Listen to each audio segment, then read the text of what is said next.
Oui, bonjour, dans l'émission à la rencontre des coureurs, je suis avec Romain Coursière. On est dans les locaux Cryo Sud, qui est son nouveau partenaire, Ouais. exactement. Donc Romain, en ce moment, on parle beaucoup de lui dans l'actualité. Il a battu le record des Pyrénées du 10 000. Il était qualifié, première qualif en équipe de France la semaine dernière sur une Coupe d'Europe. Et ça va être aussi, on en parlera à la fin, le parrain de la corrida qui a lieu le 4 juillet. Donc Romain, on ne te connaît pas forcément énormément au niveau intime, de savoir qui tu es, qu'est-ce que tu fais, donc c'est l'occasion de parler un peu de toi. Ok, bon, ben voilà, donc Romain Coursière, j'ai 27 ans, je suis natif du Tarn-et-Garonne à la base. Je suis venu à l'athlétisme sur le tard, vers l'âge de 23 ans. J'en avais fait 2-3 ans dans les petites catégories, enfin peut-être un peu plus, 4-5 ans, minime, cadet. Là. Et après, j'avais arrêté suite à quelques problèmes au niveau des mollets. J'avais toujours des petits points durs, tout ça, et je m'étais mis au vélo. Pendant 5-6 ans, je fais pas mal de vélo et lassé, lassé de Mais faire vélo à un bon niveau, hein. oui, un bon niveau, à l'élite. Ouais. D'accord, élite Voilà. dans la région. Voilà, sur Montauban, d'abord j'avais commencé à Castel, le Paul, D'accord. et Paul Didirousse, et après à Montauban, où j'ai fait 2 ans à Montauban. Après j'ai quand même plus axé cyclocross l'hiver, parce que j'avais pu développer des capacités physiques à tenir on va dire, pendant 1 heure l'effort intense grâce à l'athlète petit et du coup je me débrouillais pas trop mal. Après sur la route j'étais bon grimpeur, voilà, mais après quand il fallait frotter j'avais pas le truc. Et après quand t'as arrêté, quand à un moment donné t'arrêtes le vélo. Ouais, j'ai arrêté le vélo et pendant 1 an et demi j'ai pas fait de sport. J'ai pris du poids. D'accord, ok. C'était le déclic pour te remettre à... En fait, c'est un pari. Ça a été un pari le soir de mon anniversaire. Je coachais un petit peu vite fait sur la prépa physique des pilotes de motocross parce que j'ai aussi fait du motocross pendant 2 ans en parallèle du vélo. Donc j'ai toujours aimé tout ce qui avait des roues, j'ai toujours adoré. Donc je coachais un pilote qui faisait du motocross à un niveau mondial. Il faisait toutes les manches.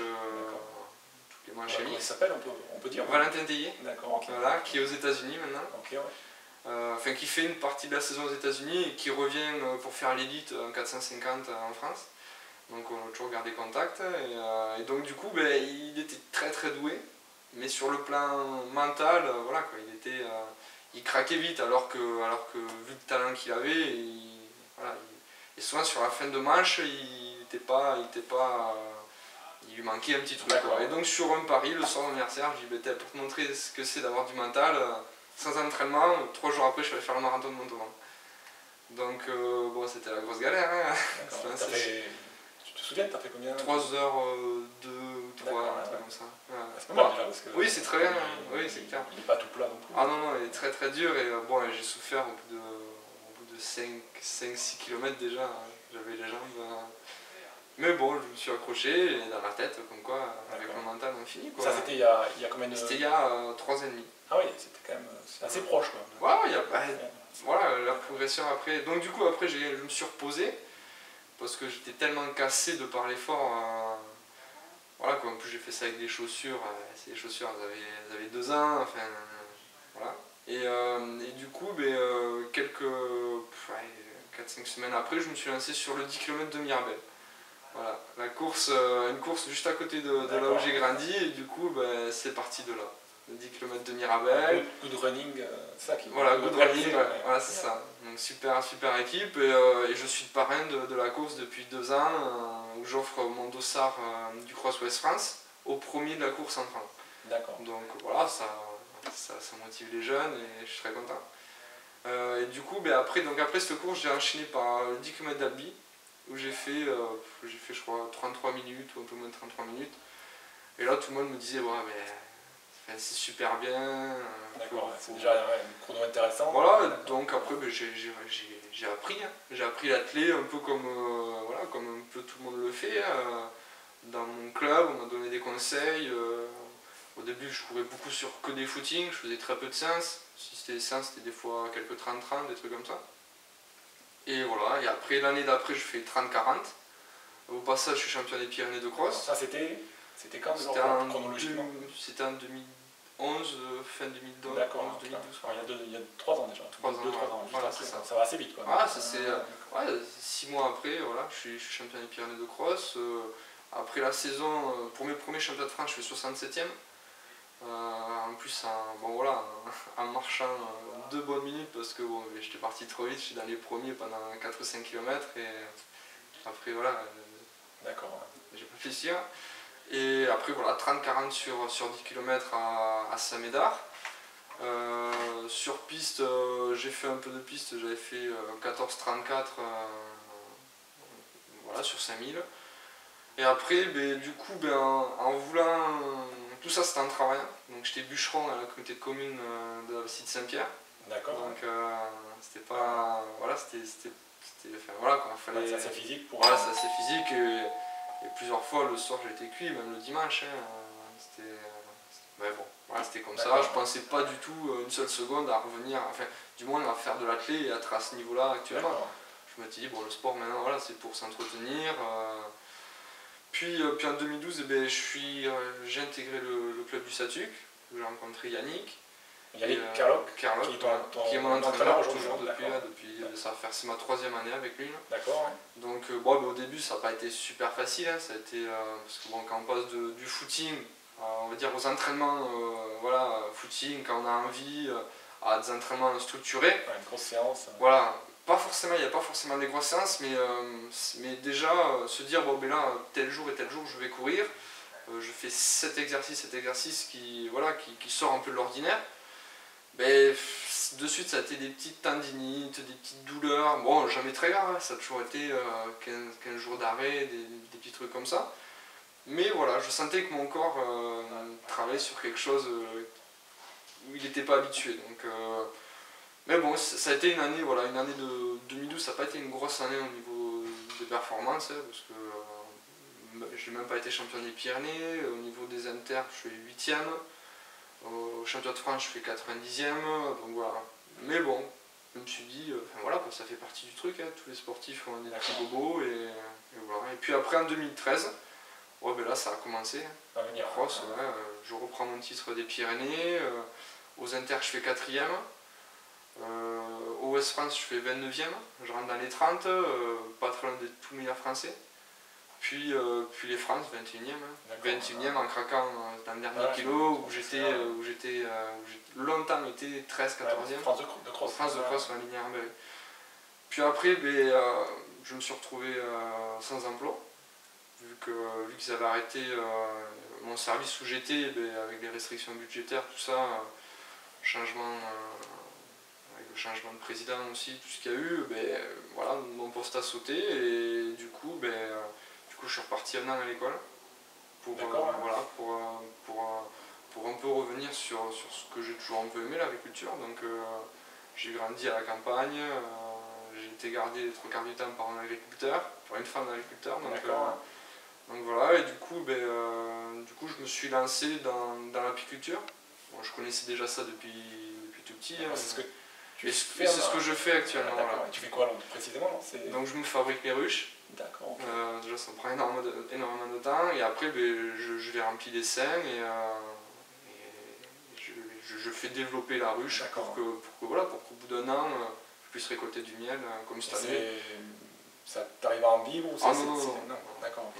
Pour en vivre il faut que je fasse que ça. D'accord. C'est que maintenant la clé me prend un temps, le temps c'est combien de métier quasiment. Combien de temps ça te prend, tu dirais alors? La clé, ça me prend, on va dire, en comptant la récup, tout, ça me prend 25 heures semaine. D'accord, ok. L'entraînement, ça me prend, on va dire, entre 13 et 16 heures semaine à peu près. D'accord. Plus la récup à côté, les étirements, le massage et tout ça. On est vite à 25 c'est facile. Mais donc, si on finit plus tout le reste du temps, je m'occupe des ruches. D'accord, ok. Des fois je fais des heures, je termine à 10h le soir parce que je dois aller chercher des essaims chez des gens. Des fois je passe des journées sur des toits pour sortir des essaims dans les cheminées. Donc tu espères quand même que ça devienne ton boulot. Donc ce que je me suis dit, c'est que vu le niveau que j'ai actuellement, je pense que sur 2-3 ans, je vais pouvoir encore hausser d'un temps. Et tu te fixes des voilà. échéances. Et si, bon voilà, si au bout de 2-3 ans, j'ai pas réussi à avoir, je pense, une sélection sur un grand championnat comme le championnat d'Europe de cross ou le championnat du monde de cross, bon voilà, ça sera le sport. Arrive un moment, voilà, j'ai un petit de 10 mois, je l'amènerai faire du sport le mercredi et le dimanche. Et du coup, pour conclure un peu l'aspect un peu résultat, donc cette année c'est la grosse année. Du coup, cette année, je pense que je suis en train de récolter l'entraînement qui a été fait l'année dernière. Et, donc là, tu as battu le record. Donc d'abord, ça a été cet hiver. Je fais 4e français. Voilà, là, ça a vraiment été à 5 secondes du podium. Et vu la circonstance de la course, tout ça, pendant 15 jours, je me suis rangé les doigts, parce que le podium était vraiment pas très très loin, et bon, c'est comme ça. Après, j'ai encore conservé mon titre régional. J'ai été champion interrégional à Montauban sur Inter, donc voilà, ça a été une saison. Et après, je fais 19e au Cross Ouest France au Mans, où je fais 5e français. Voilà, c'est vraiment, c'est la cross, au niveau cross, ça a vraiment été une super saison. Puis après, on a enchaîné, d'abord on a récupéré, j'ai fait 10 bons jours où j'ai pas couru, tout simplement. J'ai profité des vacances, de la famille, tout ça. Puis on est reparti sur des objectifs qui étaient le 10 000 mètres. Avant ça, on a fait le 10 km sur route, les championnats de France, où je fais 29,50. Donc c'était la première fois que je passais sous les 30 minutes sur un circuit en plus vraiment pas facile. C'était où c'était à Valenciennes. D'accord. Et voilà, ça c'était en préparation pour Saint-Maur. Puis après, Saint-Maur, 29-23 sur 10 000 mètres. Record des Pyrénées, un record qui datait d'il y a 20 ans à peu près. C'est Jackie Puech qui l'a. Voilà, c'est ça. Donc du coup, voilà, ça, au niveau de la confiance, c'était top. Puis après, quelques jours après, Philippe Dupont, le sélectionneur de l'équipe de France, qui m'appelle pour me dire que j'étais pris en équipe de France. Ça c'est l'apothéose, ça c'est la cerise. C'est le rêve de tout le monde, quoi. Je veux dire, porter l'équipe de France, c'est magique, quoi. Après, si un jour je pouvais avoir un titre de champion de France de cross, je le mettrais au même niveau que l'équipe de France, quoi. Donc là, c'était la question que j'avais posée. Là, à l'heure actuelle, qu'est-ce que tu aimerais, quoi? Les objectifs les objectifs, là ça va être déjà de finir la saison sans se blesser. Il reste 10 jours à peu près. Je suis au meeting de Carquefou en série 1 sur 5000 mètres vendredi soir. C'est le plus gros meeting de France sur 5000 mètres, donc voilà. Après, ça va être quand même très dur pour moi pour être aux avant-postes, parce que ça va être des courses, ça va se gagner en 13-20, quelque chose comme ça. Donc, sur 5000, c'est quoi ton. Mon record, c'est 14-27. Donc, après, je l'ai fait 4 jours après le 10 000 mètres. Donc, mais j'aimerais bien, entre 13,55 et 14 minutes, c'est réalisable, quoi. Et après, les championnats de France nationaux à Albi, dans 10 jours. Donc, et après, je terminerai la saison le soir du 5000 mètres, et après ça sera pour 15 jours de vacances, vraiment sans courir. Après je ferai peut-être une semaine après avec des petites randos à pied, des trucs comme ça pour me remettre dans le rythme, et après je pars en stage à Font-Romeu pendant 7-8 semaines. D'accord. Pour préparer la saison de cross. Tu repars sur un cycle cross. Ce sera le même schéma que cette année. D'accord. Et donc là, les objectifs, ça sera déjà de me qualifier pour les Europes de cross, parce que l'an dernier, j'y suis passé mais vraiment très très près. Et voilà, et après, ça sera France de cross. D'abord, Europe de cross s'il y a qualification, l'équipe de France. Là, tu comptes sur une qualif oui, sincèrement, oui. Je vais me préparer, je vais m'entraîner, je vais mettre tout en place pour arriver en forme, on va dire, un mois plus tôt par rapport à l'année dernière. L'année dernière, quand je suis arrivé au cross de l'Acier, au cross de sélection, il me fallait encore, on va dire, à peu près 3 ou 4 semaines de travail, d'entraînement pour déjà me sentir compétitif sur la durée d'un cross. Là, j'ai vraiment pêché les 2 derniers kilomètres quoi, à l'acier. Donc bon, voilà, il manque l'entraînement, il n'y a pas photo. Hein. Et après, s'il y a les Europes de cross, voilà, ça sera déjà le premier objectif de la saison. Et après, ça sera France de cross et peut-être le championnat du monde de cross. D'accord, c'est le schéma. Voilà, ça sera un schéma. Voilà. Donc du coup, bon, on a parlé un peu des résultats et tout, donc maintenant, je sais que tu voulais parler un peu de tes sponsors ou de tes partenaires, parce ouais, que voilà. comme tu l'as expliqué, tu en as besoin aussi pour vivre. De toute façon, on va dire, pour arriver au plus haut niveau, et pour pas se dire, bon, je me donne cet objectif, et au final, on attend le jour de la course, on se dit, bon, on va voir ce que ça va donner. Non. Moi, je me donne des objectifs, et le jour de la course, je vais être au top. Comme cette année au France de Cross, comme cette année à Saint-Maur. Enfin, donc, pour y arriver, il faut être dans de bonnes conditions. C'est pour ça qu'on est dans les locaux de voilà, donc Cryo Sud. Donc voilà, Cryo Sud va m'aider au niveau de la récupération. Bon, pour moi, c'est un truc en plus, il n'y a pas de secret. J'ai pu déjà l'essayer.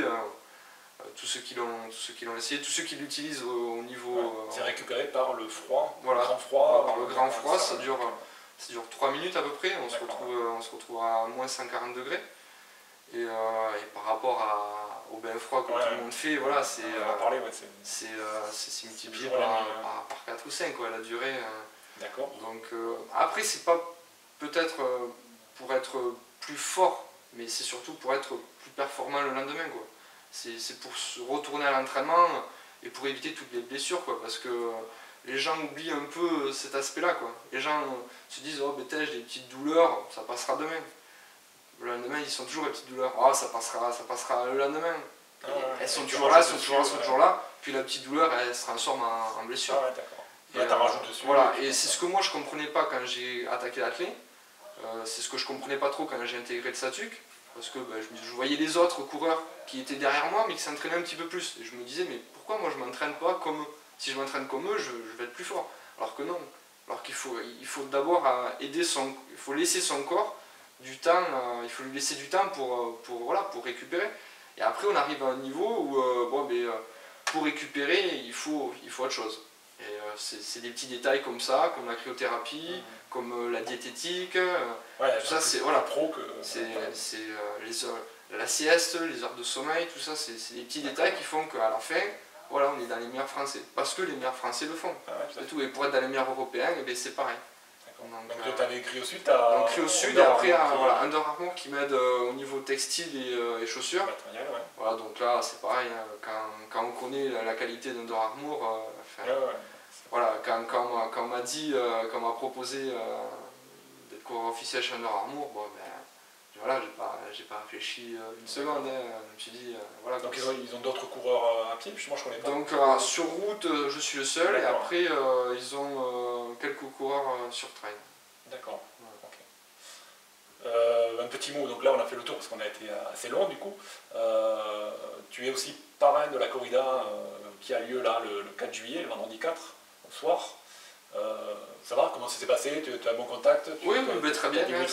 Voilà, j'ai eu Philippe Dur, donc c'est l'organisateur de la corrida de Toulouse. Je l'ai eu au téléphone et voilà, il m'a parlé, du moins il m'a proposé d'être le parrain de la corrida. Et c'est à Toulouse, je suis toulousain, je peux qu'accepter. 10 km, donc voilà, c'est vraiment. Après c'est dommage, oui en plus voilà, c'est une distance, c'est une distance qui est un peu à mon image. Après voilà, ce qui est dommage c'est que je peux pas courir, parce que voilà, j'aurais déjà attaqué mes vacances depuis une semaine. Donc, quand on t'arrête, ça va. Après voilà, je serais très content d'être sur le podium, de donner le départ sûrement, d'être au contact des gens, de leur donner mes petits conseils de comment j'aborde un 10 km, comment je récupère après, tous ces trucs-là, je suis disponible pour tout le monde. Ok, et au niveau régional, tu as un petit regard sur ceux qui font un peu ta distance. J'ai l'impression que le niveau augmente pas mal en ce moment, hein, sur les 10 km. Tu gardes un regard sur quelques gars que tu... Oui et non. Enfin, je regarde toujours les résultats. D'accord. Par exemple sur Running Mag, d'accord. Tous les lundis c'est mon petit truc, ou le dimanche soir je regarde. Après, bon, ben, je regarde un peu tous les coureurs, mais c'est vrai que cette année, enfin, ça fait déjà 1 an et demi qu'il n'y a plus trop Nicolas Fernandez, qui, voilà, j'espère que ça reviendra, il y a Mathieu, assez vite. Mathieu qui est pas mal. Voilà, il y a Mathieu, pas voilà, dans la région il n'est plus trop dans la région. Après, il y avait Damien Bevenot qui s'est un peu orienté trail. Aussi. Il essaye. Mais voilà, qui est quand même toujours sur un 10 km ou un semi, qui est toujours dans la région. Il y a une densité qu'il n'y avait pas forcément avant, entre 30 et 31. Oui, c'est vrai qu'il y a Maël Alric aussi, qui a fait moins de 31. Non, c'est vrai que... Il y a du CA Balma, il y a aussi Grégory B. Oui, c'est vrai. Début de saison qui a fait moins de 31. Non, c'est vrai qu'il y a une densité au niveau de la région. Alors, est-ce qu'ils se servent de moi comme exemple? Ils se disent, bon, ben voilà, lui, il est parti de rien, il s'entraîne, il fait attention à son hygiène de vie, tout ça. Il arrive à être correct au niveau français, pourquoi pas moi? Mais il y a Sophie du Hart qui entraîne un peu dans son sillage. Sophie, voilà, au niveau national, elle entraîne beaucoup de filles. Tout à fait. Beaucoup de filles se donnent comme exemple Sophie. Je pense qu'au niveau pro, dans la région, il n'y a pas plus pro que Sophie. Sincèrement, même moi, je suis encore à des années-lumière de... Mais même son niveau est extraordinaire. Oui, c'est clair. Ok, bon, mais je te remercie en tout cas d'avoir répondu. C'est moi. Et puis, on se dit à la corrida. Bon courage pour le meeting vendredi là. Merci. Et puis après, on se donne rendez-vous à la corrida.